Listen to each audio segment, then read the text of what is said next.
Prahy 6. Tady, jako, ještě by tady chtělo koupaliště, tady jsme to vymysleli. Tohle metrový brouzdaliště, něco tak jako mezi tím. Jako. A byli jsme naprosto spokojení. Jasně, ale je vidět, že s tím sportovním komplexem to tady vyrostlo. Určitě, no, protože děti jezdí tamhle. Tady někde jezdí děti, takže jsme spokojení.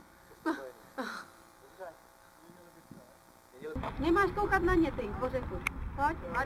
Ale nestůjte tam, jeďte. Pozor, tam jedou ty bruslaři, rychlý pozor. Jeď pryč. Takem nějakého karambolu tady na této bráze?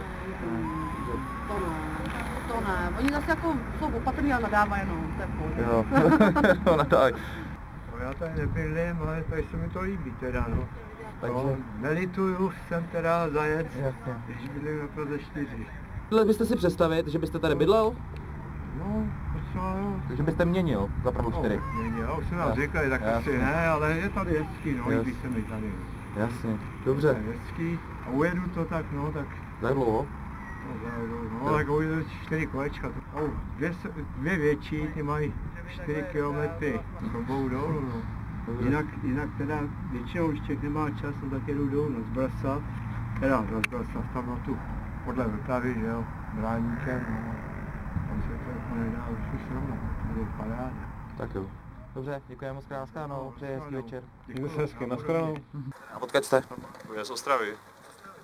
Vyměnil byste Prahu 6 za Ostravu? Záleží jak kdy. Co se vám tady nejvíc líbí? Nejvíc líbí?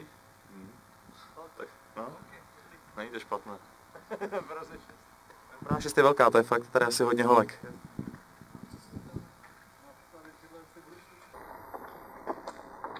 Ahoj, jak se ti líbí na Praze 6? No tak dobře, je to tady pěkný.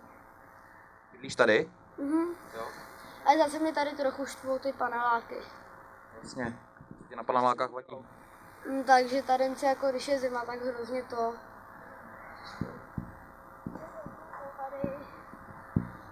Tady takhle nějak kouří se z nich a tak.